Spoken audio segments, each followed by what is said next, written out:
গ্রামের মধ্যে একটা খুব সুন্দর পরিবেশ। আর দাদা আছেন। দাদা নমস্কার, আমার নাম রাজীব দত্ত। আমি এই দত্তপুকুরের দত্ত ফ্যামিলির ছোটোর বাড়ির থেকে পক্ষ থেকে বলছি। বর্তমানে আমি এই দত্তপুকুর শ্রী শ্রী শ্রীধরজু দেবোত্তর এস্টেটের বর্তমান ম্যানেজিং সেবায়েত।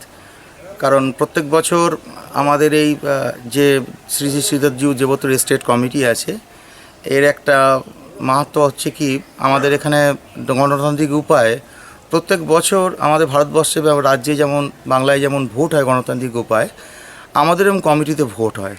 সেই ভোটের নিয়মটা হচ্ছে কি, আমরা যে কোনো দুজন মানুষকে দাঁড় করাই। দুজন মানুষের মধ্যে সর্বোচ্চ যে ভোট পাবে সেই নির্বাচিত হবে ম্যানেজিং সেবায়েত হিসেবে। আর যে কম ভোট পাবে সে ম্যানেজিং সেবায়েত হিসেবে নির্বাচিত হবে না, সে কমিটির মধ্যে থাকবে। তা যাই হোক, এটা আমাদের পারিবারিক ব্যাপার এবং পারিবারিক সমস্ত মহিলা বলুন পুরুষ বলুন সবাই এর মধ্যে অংশগ্রহণ করে। আর এই যে আমাদের এখানে যে পুকুরটা দেখছেন, এই পুকুরটা হচ্ছে আমাদেরকে খিড়কি পুকুর বা ছোট পুকুর বলা হয়। একটু ওদিকে নিয়ে আসলে আমরা ভালো হবে, কভারেজটা ভালো করতে পারবেন বলা হয়।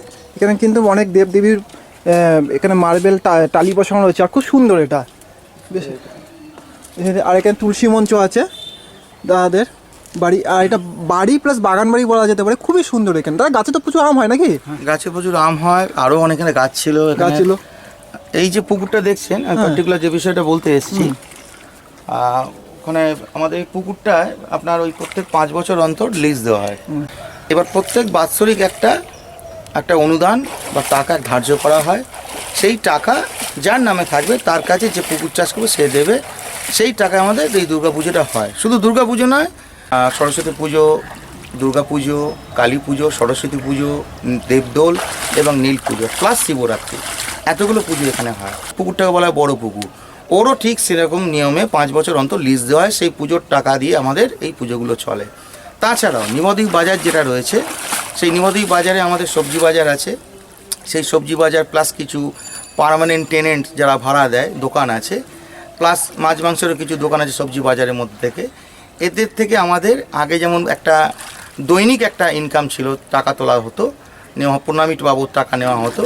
কিন্তু এখনই মাসিক একটা আমাদের প্রণামী নেওয়া হয় এই পুজোর অনুদান হিসেবে, যে টাকায় আমাদের মোটামুটি নিত্যসেবার কাজটা আমাদের চলে যায়।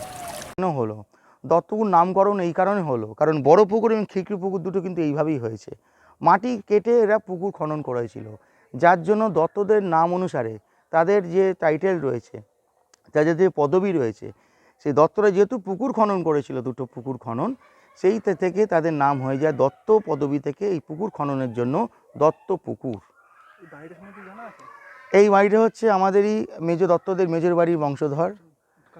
তো এখানে আমাদেরই এক দাদা থাকেন, তিনিও আমাদের এই কমিটির মধ্যে আছেন, পুজোর মধ্যে সব সময় থাকেন।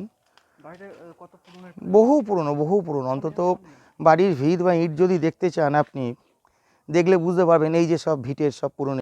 আমি যে ইটের প্রসঙ্গে বলছিলাম, পার্টিকুলার একটু আপনাকে এখানে আসতে বলবো, কারণ জিওলজিক্যাল সার্ভে অফ ইন্ডিয়ার বেশ কিছু লোক উনি এসেছিলেন। এই যে ইটটা দেখুন, এই যে ইটের মাপ, এই যে ইট যদি তোলেন, এই ইটের মাপ অন্তত আমি আপনাকে দায়িত্ব নিয়ে বলতে পারি, অন্তত ইট জিওলজিক্যাল সার্ভে অফ ইন্ডিয়া যদি তৈরি নিয়ে যাওয়া হয়, তারাই এখানকার সমস্ত খুঁটিনাটি তথ্য রিসার্চ করে গবেষণা করে বলে দিতে পারবেন যে ইট কত বছর আগেকার তৈরি ইট।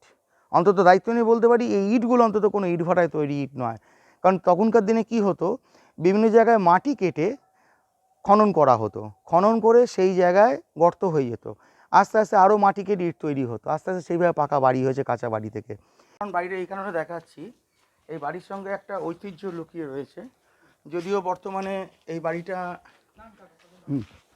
বিক্রি করে দিয়ে চলে গেছেন ওনারা।